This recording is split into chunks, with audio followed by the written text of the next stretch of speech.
O'zgidromet ertaga 19-iyun kuni kutilayotgan ob-havo ma'lumotini e'lon qildi. Unga ko'ra, Qoraqalpog'iston Respublikasi Xorazm viloyatida havo biroz bulutli bo'ladi. Yog'ingarchilik kutilmaydi. Shamol sharqdan 7-12 metr sekund tezlikda esadi. Ba'zi joylarda 13-18 metr sekundgacha kuchayadi. Ayrim joylarda 20-22 metr sekundgacha kuchayishi, chang to'zon kuzatilishi kutilmoqda. Kechasi 20-25 daraja, kunduz kuni 30-35 daraja issiq bo'ladi. Buxoro va Navoiy viloyatida havo biroz bulutli bo'ladi.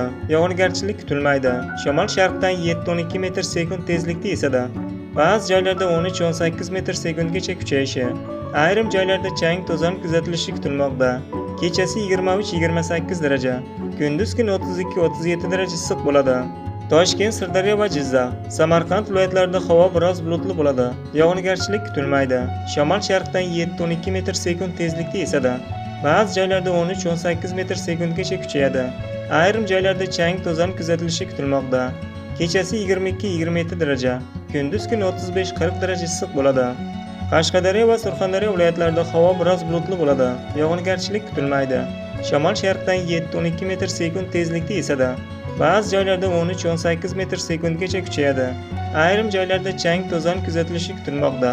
Kechasi 23-28 daraja, kunduz kuni 38-43 daraja issiq bo'ladi.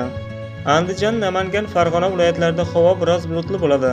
Yog'ingarchilik kutilmaydi. Shamol sharqdan 7-12 metr sekund tezlikda esadi. Ba'zi joylarda 13-18 metr sekundgacha kuchayadi. Ayrim joylarda chang to'zon kuzatilishi kutilmoqda. Kechasi 22-27 daraja, kunduz kuni 37-42 daraja issiq bo'ladi. Sizlarga yetkazmoqchi bo'lgan xabarlar shu edi. Salomat bo'ling. Bizni kuzatishda davom eting.